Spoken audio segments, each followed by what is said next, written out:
And ladies and gentlemen, welcome to ET Contact.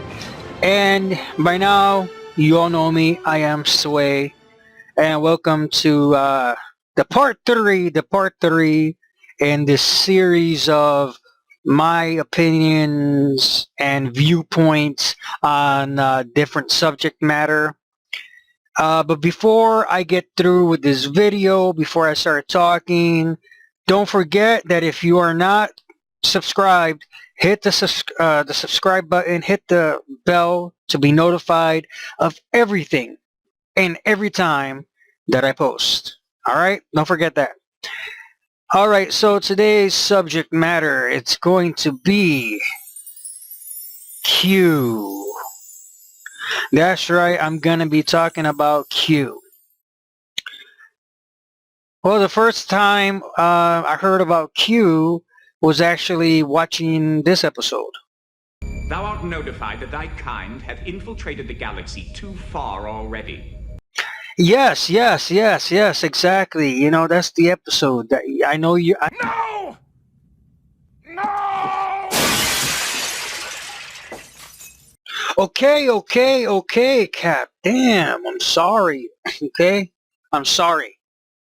Alright, I know that's not the Q that you want me to talk about. Okay?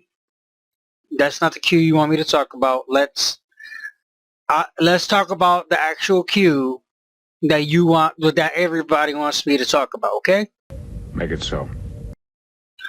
Alright, so again goes to show, here's the thing, because I'm in the midst of my own research and exploring everything within the ET Contact conspiracy and whatever, I'm not necessarily always privy to every new thing that happens, okay?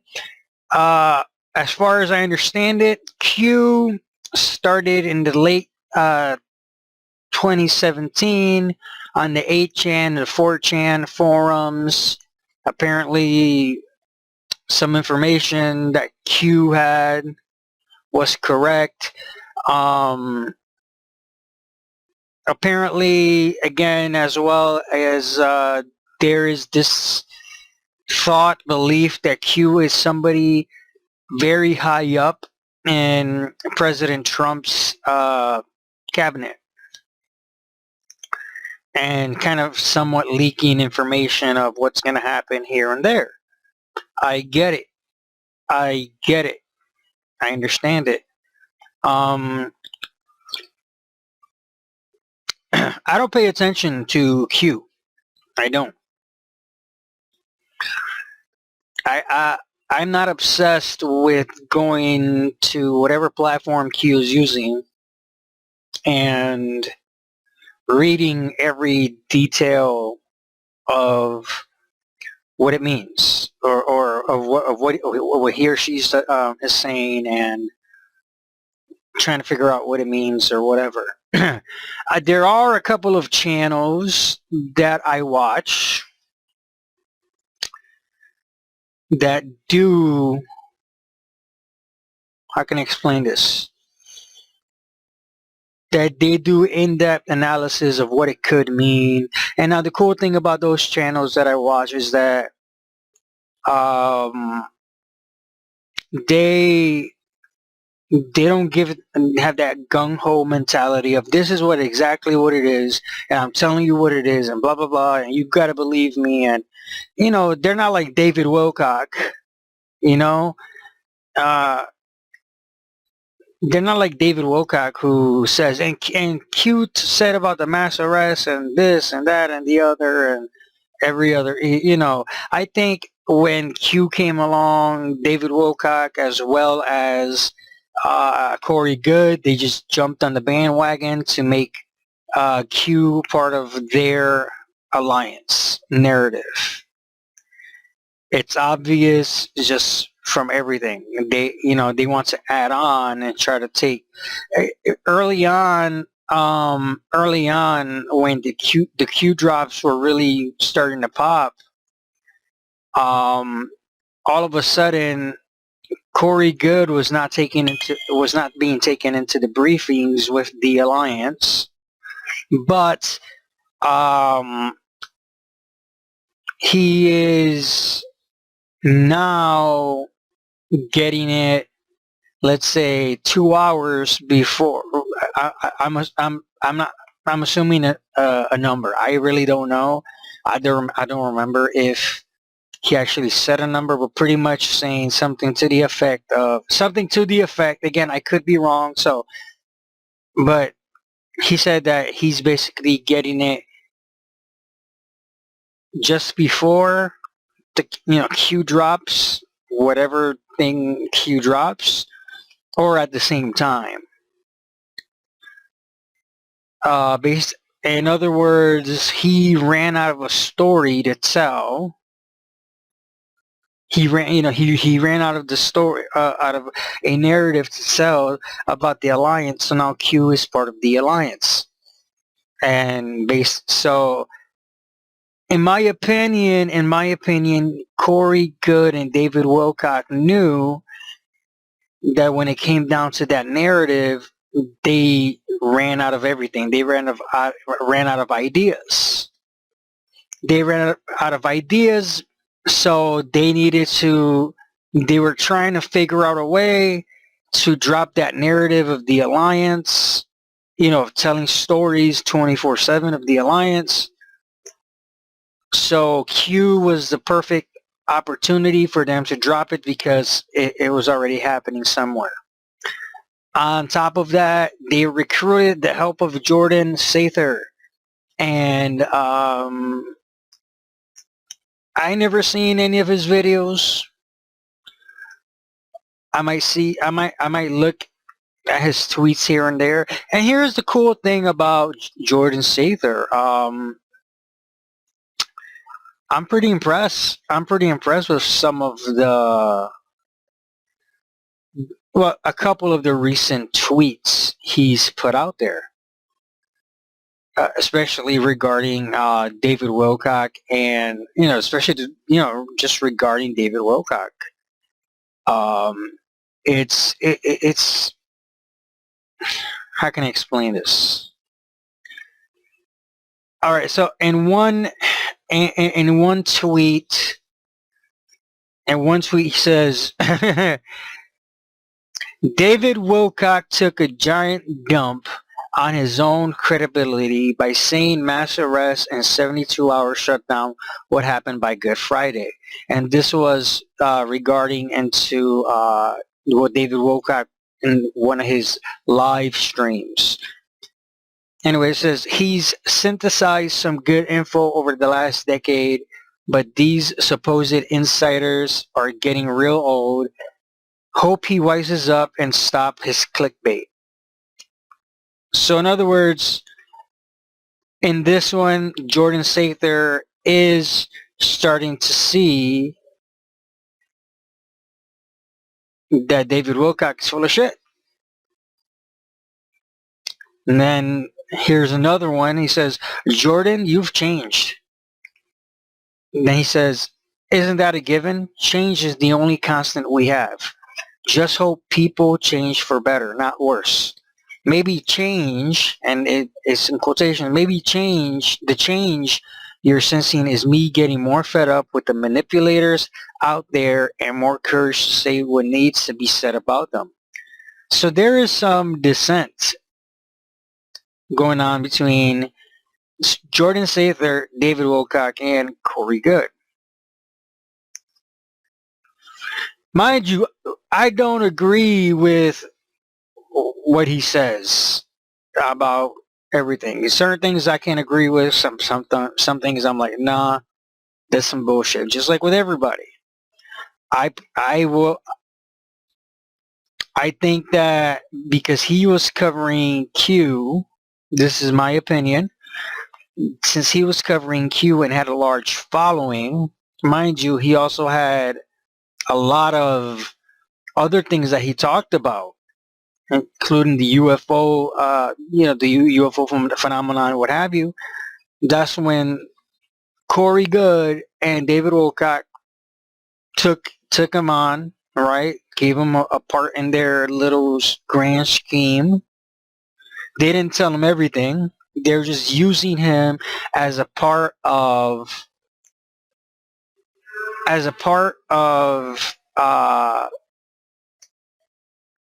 telling their narrative using Q. Since he was doing it full time anyway, why not? Now I think Jordan Sather is really starting to see the bullshit. You know, it's coming out of the mouths of the two men who are spewing it. That's my opinion on it. Is Q legit? I have no fucking clue. I don't know. But with Corey Good and David Wilcock talking about the mass arrests and the secret trials and all this bullshit, it's funny because Jay Widener himself, he said something to the effect of the way that David Wilcock is talking about, doing these mass arrests and secret trials and so on and so forth. That David Wilcock sounds like he's part of the cabal.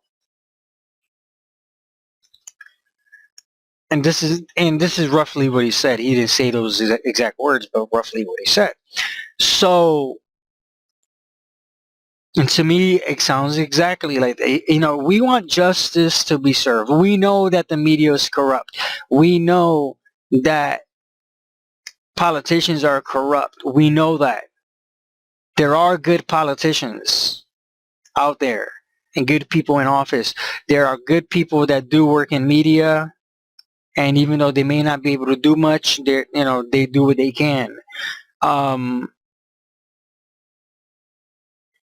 But when you have somebody like David Wilcock and Corey Good using the Q drops to give misinformation, disinformation, that shit's gotta stop.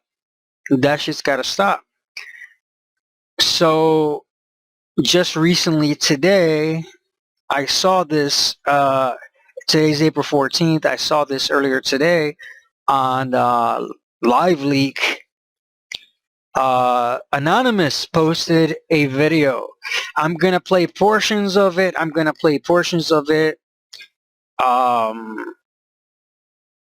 top of playing portions of it, I am going to. I had to edit it so that way I don't dox, because there are some personal information in there. I'm not gonna be a doxer or like Team CG. But let's look at the video, okay? Okay, and here we go. Anonymous. Greetings, citizens of the world. We are anonymous. Yay! This is a message to the blue chicken cult. Blue chicken! At first we thought it was funny, but you have gone too far. Yes, they have. The spread of misinformation and disinformation has to stop. Yes, it does. Misleading citizens of the world. Yes. Instead of awakening them. Exactly. Tolerated. No, it won't. Jordan Sather, Corey Good, David Wilcock and Yanni Rock. Okay. I'm going to pause that there. Okay? Okay? With Jordan, David Wilcock, Corey Good, and Unirock. Wow. 4 names. Wow. Okay, let's go. Be fully exposed. Ha ha. Funny troll David Wilcock. Yep. You are just digging your own grave. Yes, he is. The domestic abuse towards your wife will not be tolerated. Okay, so I'm going to pause that. And this is an example of what some would say an abusive asshole would do. Okay? An abusive asshole would do. Get her to work. Because when we talk about the patriarchy, I like to say that I'm not against the patriarchy. Look at that face! At all, because Look at his face! Trained Look at his face! Masters and grandmasters. Trained by masters and grandmasters. Trained by masters and. See, right there to me, that face says it all. It says it as, shut the fuck up before I kick your ass type face. Like, he's like, ugh. On top of that, from what I understand, one of these masters, grandmasters, what have you, was her ex. I don't know nothing. I don't know. I'm just telling you from what I've read. So if anybody knows and anybody wants to put it in the comment section to confirm, please do. Grandmaster for many, many years. So Yeah. I deeply honor the benevolent patriarchy. And The whenever benevolent. You saw that. You saw that. Let's go back. Let's go back to that. Hold on. And whenever I He's kind of like, when she says benevolent patriarchy. Oh my flippin' word, benevolent. And he's like, she's not talking about me. She's not talking about me. Why isn't she talking about me? Why isn't she talking about me? That's the face that he has. Why isn't she talking about me? Also, say some shit. Really? Yeah, you gotta listen to this. Yep. And I raised the volume. Listen. Corey, good. Your psychopathic tendencies will not be tolerated either. Everything will be exposed about you. Business records, personal financial records, your Wow. password details of your adult dating sites. Damn. Y'all fucked up. Alright, everybody. So, it is very interesting to see how the thing with Q has gone a bit far. I'm truly very skeptical on everything. I say it all the time because I am. Is Q real? Again, I don't know. Is Q a LARPer? I have no freaking clue. We can assume one way or the other, but here's the thing: if you and one of the things that's really pissing me off about the Q situation is that I see Q as another form of keeping people lazy and asleep, not awakening them. That's my opinion. I see Q as being another 2 hours later. I see Q as being another way of keeping people asleep. Why do I say that? If Q is real and giving actual information, that is wonderful. That is great. But whether Q is real or not, people are putting so much hope into Q, into this alliance against the cabal, the deep state, or whatever. What people need to do is that if you are going to pay attention to the Q drops and whatever, don't just stop at the Q drops. Write to your local officials. Write a letter, write an email to your officials at the beginning. We figure out ways to protest safely. And we protest and we protest and we protest and we fight back. And all of us have to do this collectively with that winning ambition, that attitude, that, take no shit attitude. Let's not wait for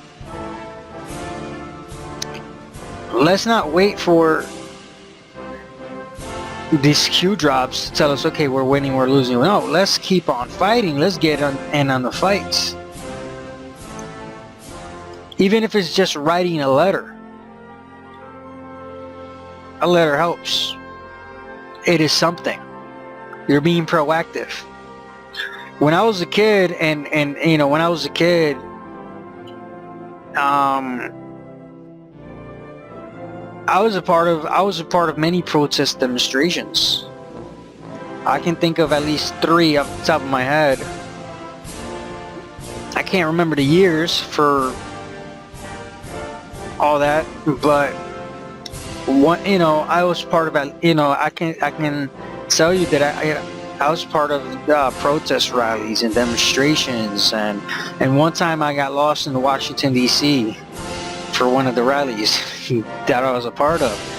But the fact is that yes, I believe in protesting when we have to protest. I believe in praying to God and having faith. But we have to do more than just pray. If we have to write a letter to our local officials and write emails to the president and whatever, then that's what we got to do. But we all have to do something. We all have to have our voices heard. I don't care what side of the fence you're on. If you're Democrat, if you're Republican, if you're independent, if you're, doesn't matter to me, but let's be proactive and making the change that we want to see. If we and those of us in the UFO community, if we want disclosure, we have to make the change. Not just go to the UFO. And let me tell you something, because not everybody can afford to go to the ufology conferences. I know I sure as hell can't afford to go to a contact in the desert or conscious life expos and any of that. I can't afford to go. I can't afford to even be there.